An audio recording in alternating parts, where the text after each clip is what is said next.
Good morning, ladies and gentlemen, and welcome to the Hardwood Nation podcast, where we keep it real and we keep it raw. It's your boy, C.L. Anthony, and my main man, Bryce Ward. What is up, Bryce? No, not much. Glad to be back. We couldn't get it together last Sunday, but we're here now, and there's plenty to talk about. Yeah, we got some shit to get into as usual.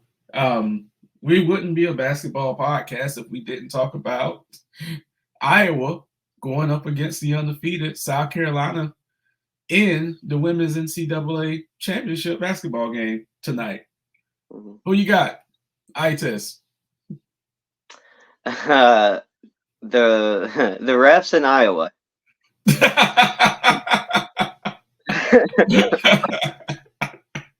I like I like that answer. I like that.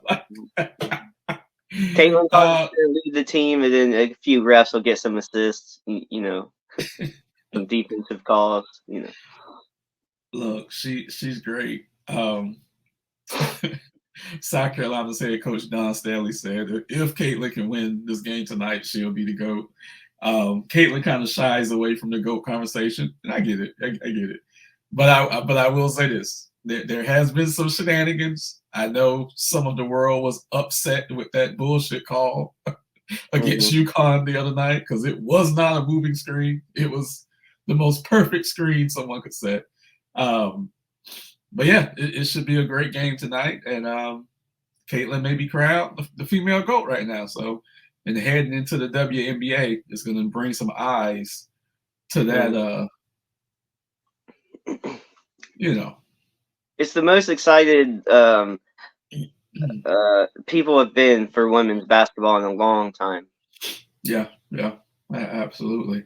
And just as far as the rating standpoint, their victory over UConn brought ESPN 14.2 million viewers. And just to make a comparison with something that we care about, the highest, the most watched NBA game on ESPN was Game 7 of the Eastern Conference Finals between the Cleveland Cavaliers and the Boston Celtics, and that was at 13.51 million. So she's bringing eyes. She's bringing eyes. So congratulations to whoever wins the championship tonight. I'm going with South Carolina, but we'll see. We'll see. And the only reason I'm going with South Carolina is because at some point, the two of the last three games have been close. Two of the last three games have been shenanigans that went Caitlin's way. But I think at some point, and just to steal a reference from The Rock right now, South Carolina is the final boss. So Caitlin can get through the final boss. Crown her. Okay.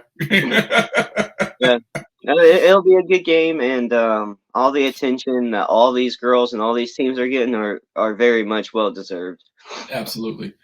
Um, so we're going to segue into something that I don't think the world is ready for. Now, with that said, the NBA will survive. The NBA always survives.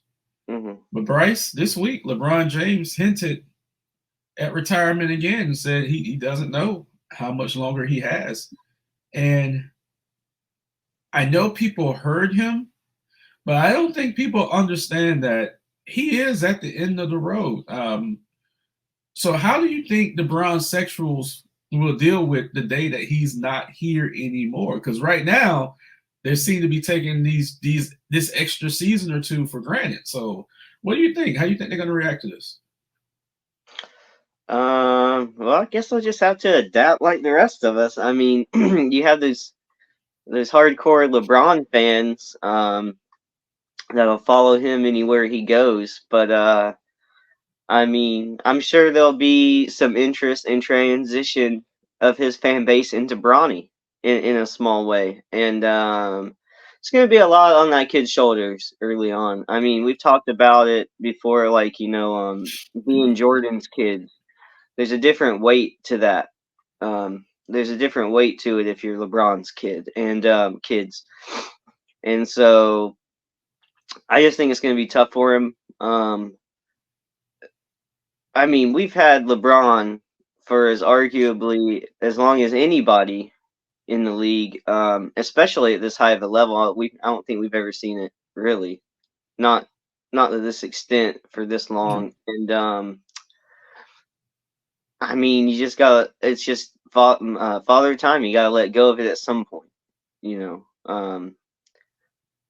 It's LeBron's been the gift that keeps on giving. And even he has his limitations.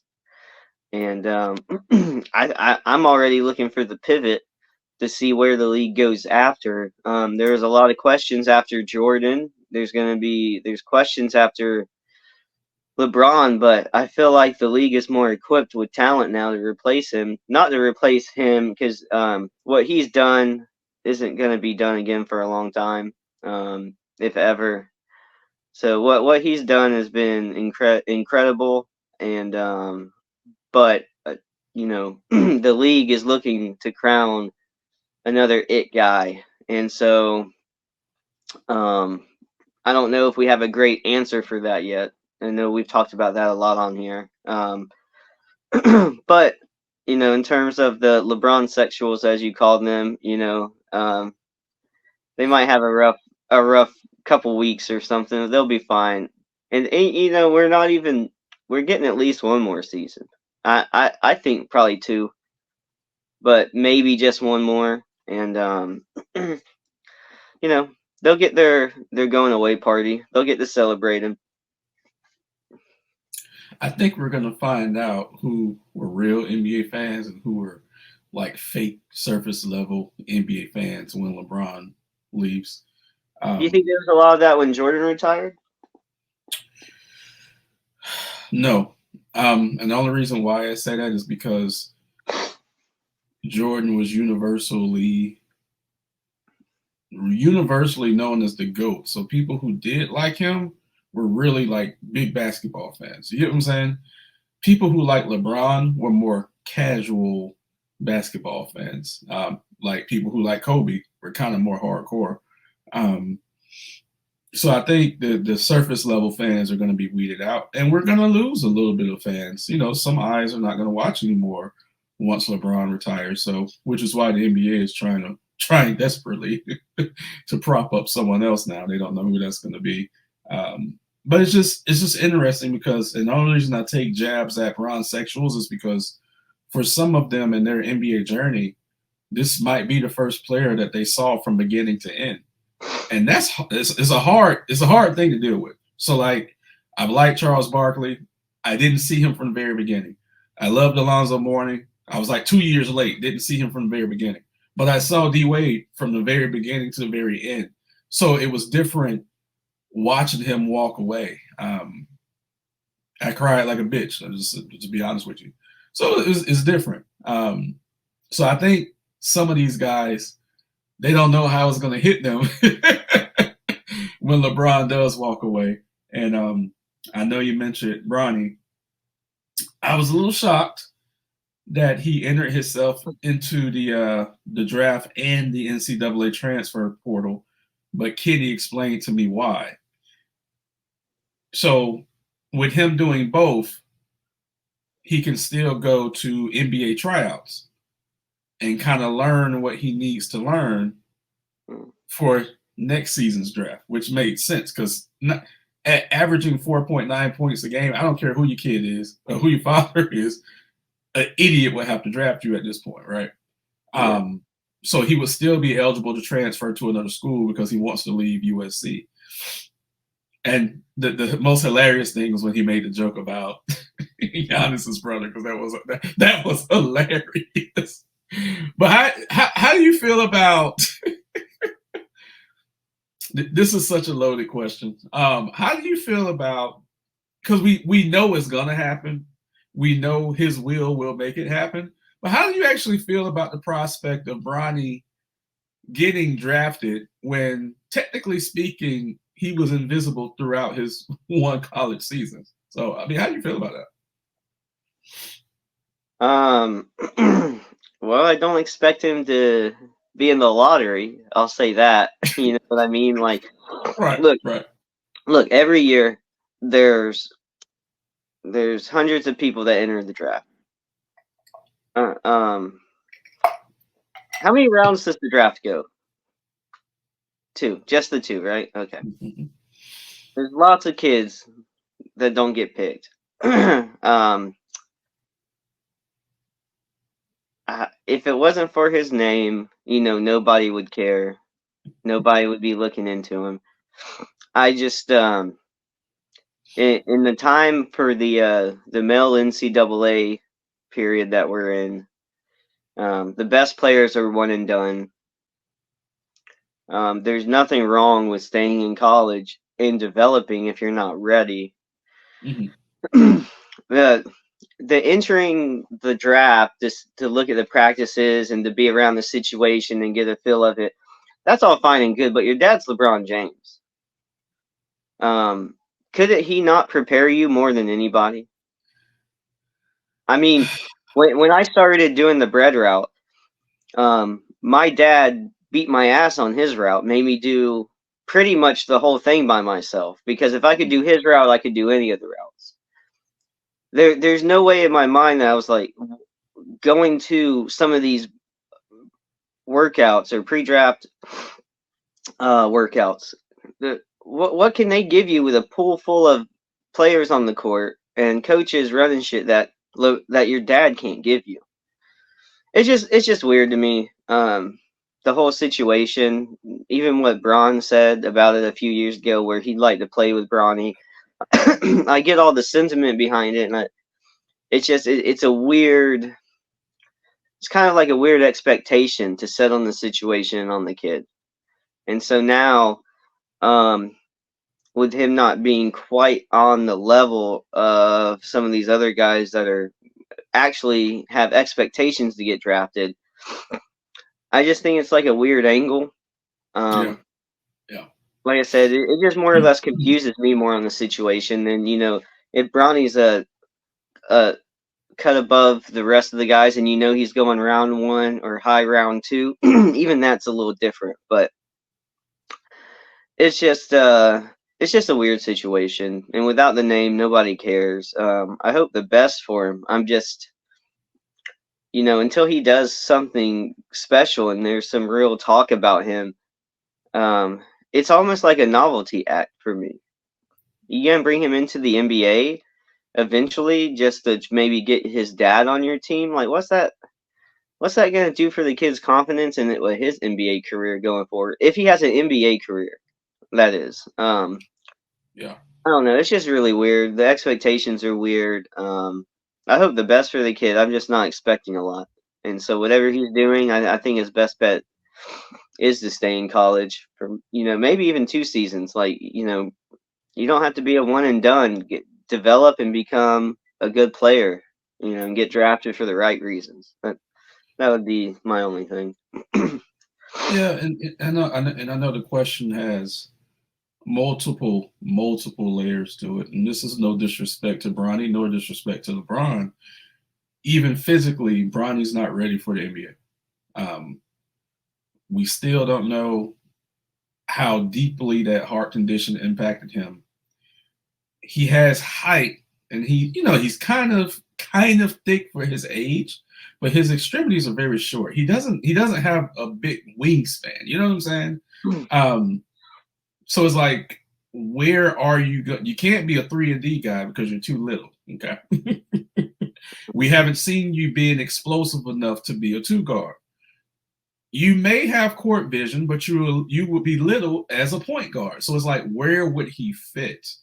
Um, and so here's the next level of it, which, I'm a father, you're a father. We will do anything to see our kids succeed. But I'm also a realist. I told my son one time, you're a better basketball player than you are a football player.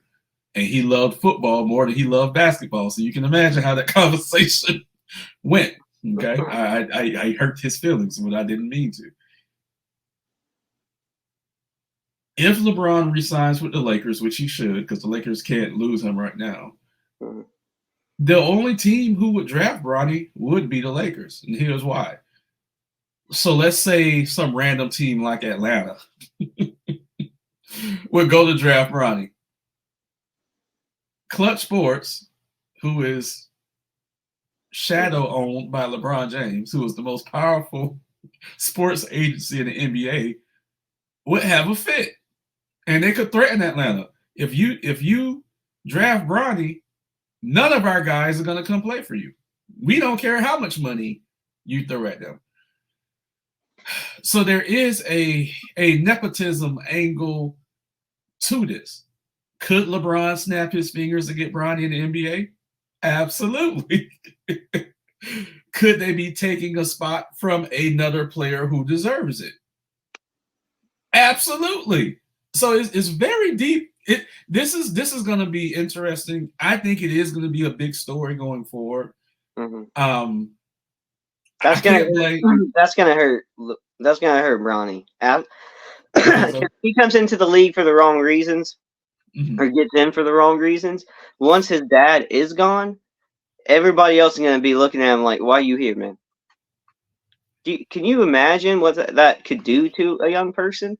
You get on an NBA team because of your dad, and then after your dad leaves, everybody's looking at you like, "What are you doing here?" I didn't think about it from that aspect. That would be so embarrassing. So, worst case scenario, he doesn't get drafted either this year, next year, right?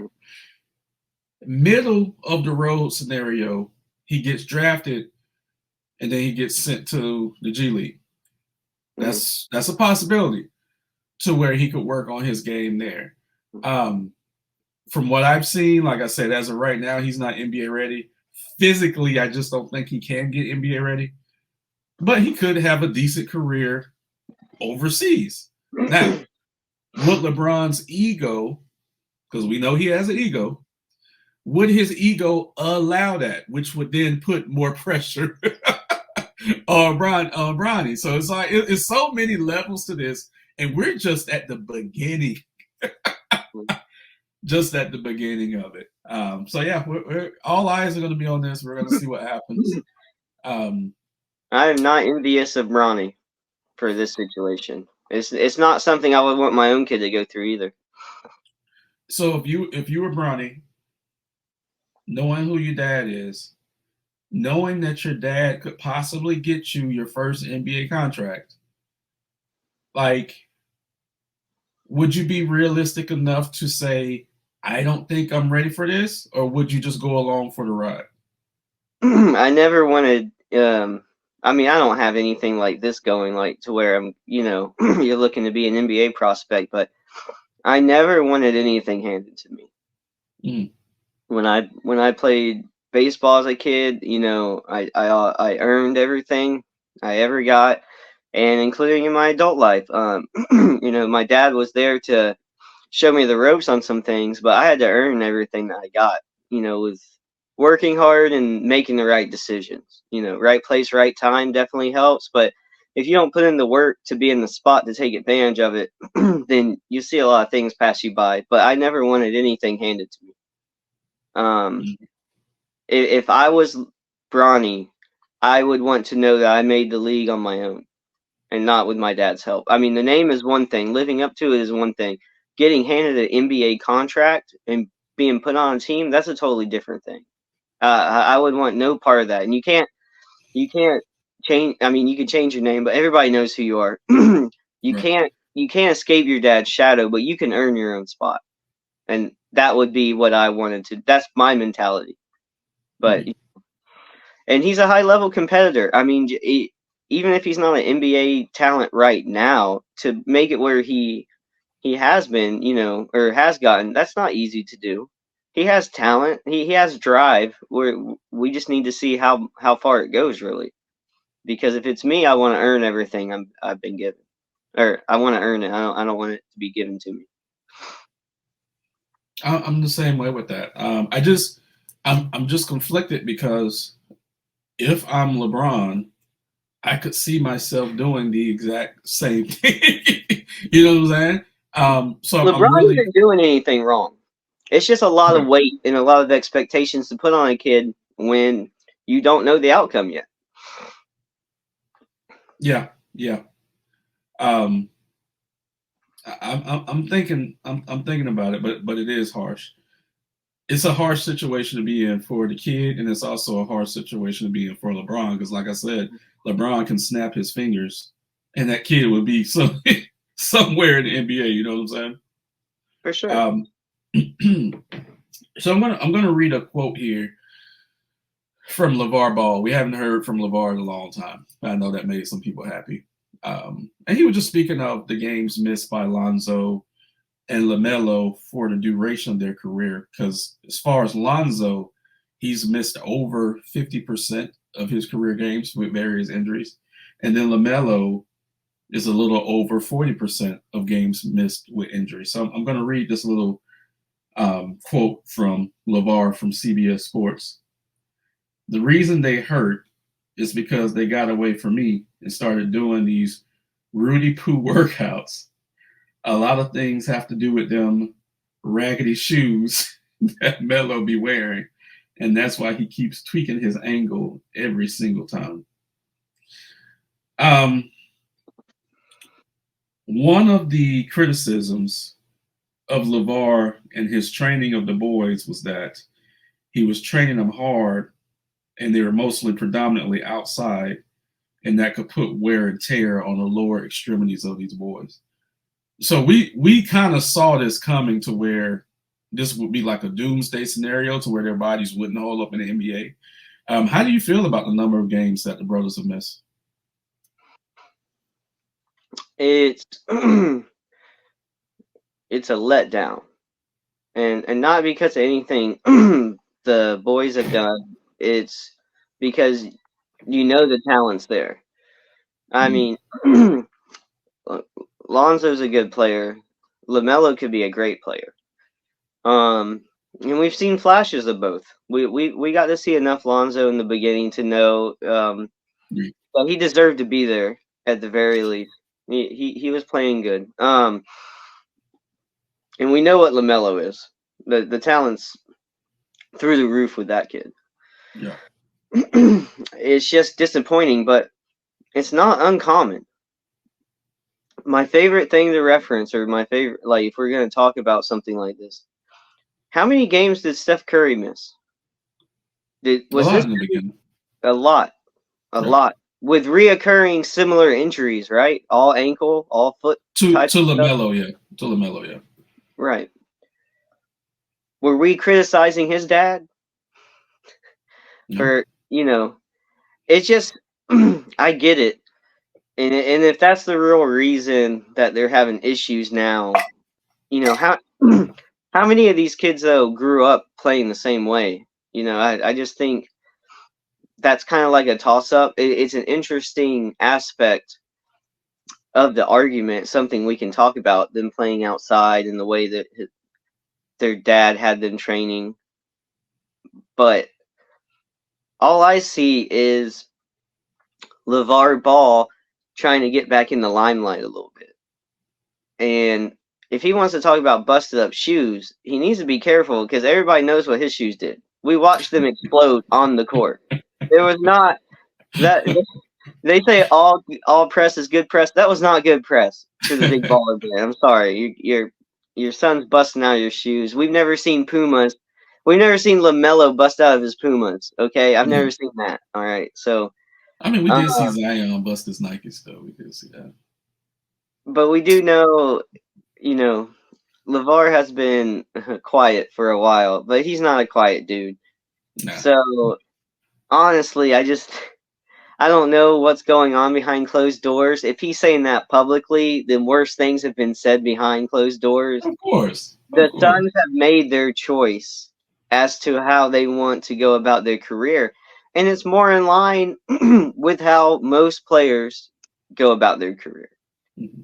And so I know, LeVar feels some kind of way about it, obviously. And he's saying things that help make headlines, but I don't believe it has anything to do with the Pumas that LaMelo's wearing. And I mean, if that's the case, what's Lonzo doing that's so bad that's kept him out of games? It's easier, like you said, to maybe point at their development early on and to say, this is why they're having issues now. Yeah. But people have issues sometimes. Like I said with Curry, before he really got going, he was out major chunks of multiple seasons. Mhm. So it's just like sometimes bad things happen. Sometimes they happen early on in the career, sometimes they happen spread out, late. I mean, I'm just saying we've seen this multiple times with different people. The kids' careers aren't over by any Right. means, Right. but they haven't had good luck so far. But this is very typical. We haven't heard from LeVar in a while, but this is very in the vein of how he operates, and he's just not happy. He's not happy. He's been his role has been cut some, it seems, and this is how he feels about it. I'm just surprised he went kind of public with the way he said it, because I mean the only person people who can correct this is his kids. So Right. it's just like, well, I feel like we're part of this weird argument between the son and his kids, and that's more something I feel like that should be behind closed doors. But um, I just think there's no way that he really thinks that that's the reason they're hurt. But you know, he can be a bit nuts, so maybe that's really what he thinks. I just don't think he has much of an argument when we know people were blown out of the big baller shoes. So it's like that's a weird angle for him to take for me after we know what he has kind of done already. That's just weird. Yeah. So from I love my uncle. I love my uncle, right? So from a basketball standpoint, his job is done. Mhm. He has absolutely no influence on medical training and things like that within the NBA. Like, no, the team doctors run that. Okay, um,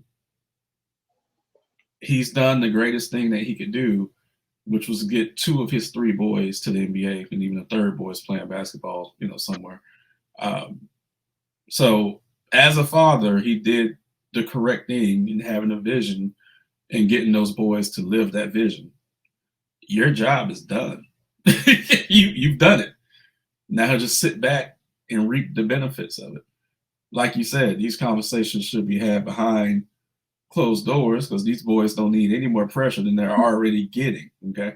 Um, I would never, ever call him a bad dad or anything like that. He's phenomenal. Um, and the story is still phenomenal that, like I said, two of the three boys got there. And at one time, all three were there. But now it's time to sit back, enjoy, retire your mouth, get your recliner, and But watch these these are like boys play. personal family conversations. That's why I say it should be behind closed doors. And Yeah. also, a lot of people, this has been his whole, this has been a good chunk of his life. It's very hard for certain parents. I haven't got there yet, so I don't have to worry about it yet. But the empty nest thing.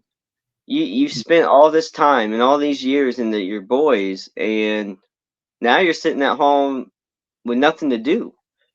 That can be very hard for a lot of people to adapt to not have as much to do or to not be as involved.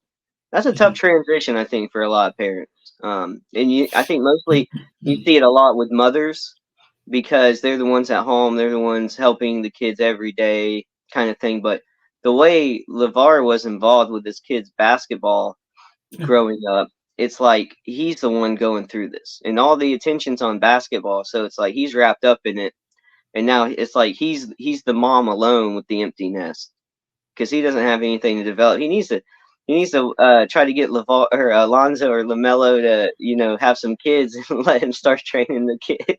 Not with that whole Lamelo's with. No, no, no, no, no. He has a granddaughter with Lonzo, but no, Lamelo needs to no. He needs to get away from her, and I'm not getting into that right now, but no, because she's like Melo 10 needs to years. hang out with Jalen Green or who's the other guy that just had a kid. Ah, oh goodness, I can't think. I know. Well, Anthony Edwards, just like a kid. But here's the thing with Lord, we're going way off the Yeah, rails here. yeah. Um, Jalen Green's girlfriend is well known throughout the leagues. I'll put it like that. And she's in her 40s. Her He got a oldest daughter son, his age. yeah, I her think. oldest son is like a year or two apart from Jalen Green. So yeah, we know what she's about. And this woman that LaMelo is with is like 10 years older than him, and she's the best friend of Brittany Griner. So no, no, no, no, no, no, no. LaMelo don't need to do that right now. He needs to find him a wholesome girl. Yeah, get his legs, get his feet straight. Oh, once again, welcome to the Hardwood Nation podcast, where we keep it real and we keep it raw.